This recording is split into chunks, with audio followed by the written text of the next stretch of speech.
2 years passed, 2 long years behind prison walls. Joseph woke each morning to the same stone floors, the same iron bars, and the same unanswered prayers. The cupbearer he helped had been restored, yet Joseph remained forgotten. To the world, he was just another prisoner. But heaven had not forgotten his name. Sometimes God is silent, not because he is absent, but because he is aligning everything for the right moment. One night, Pharaoh, the ruler of all Egypt, was troubled by dreams that shook his spirit. In the first dream, 7 healthy cows rose from the Nile, only to be devoured by 7 thin and sickly cows.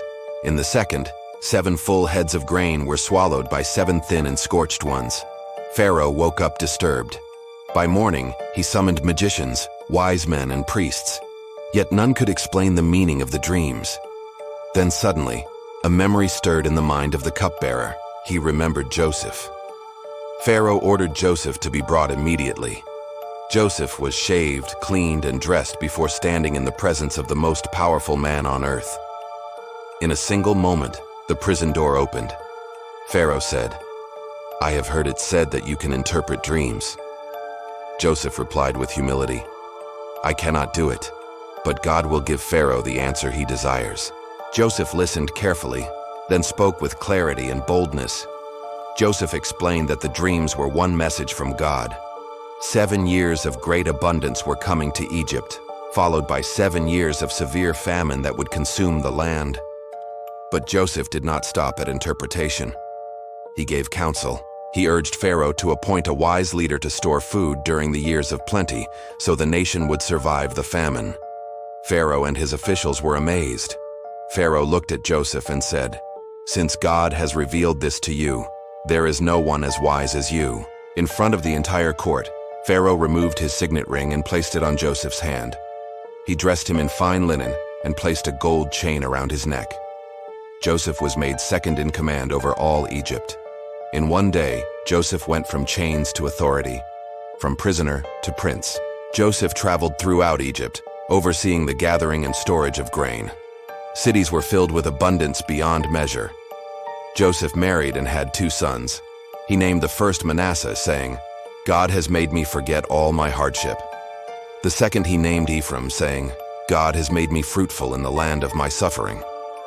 Then the famine came. Nations were struck with hunger, but Egypt had food. People from distant lands came to buy grain, including Joseph's brothers. They stood before him. They bowed, and Joseph remembered his dreams.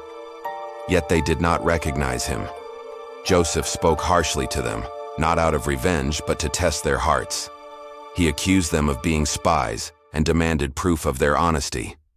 Over time, Joseph saw change. He saw remorse, he saw repentance, and his heart broke. Joseph could no longer restrain himself. He sent everyone out and wept loudly. "I am Joseph," he said. "Is my father still alive?" His brothers were terrified. But Joseph drew them close and spoke words that echoed through history. "You meant evil against me, but God meant it for good, to save many lives." Joseph forgave them completely. He brought his father Jacob and the entire family to Egypt, where they were preserved through the famine. Years later, as Joseph lay near death, he spoke with confidence, "God will surely come to your aid." Joseph died believing in a promise greater than himself. Joseph's story teaches us, waiting does not cancel destiny. Delay is not denial.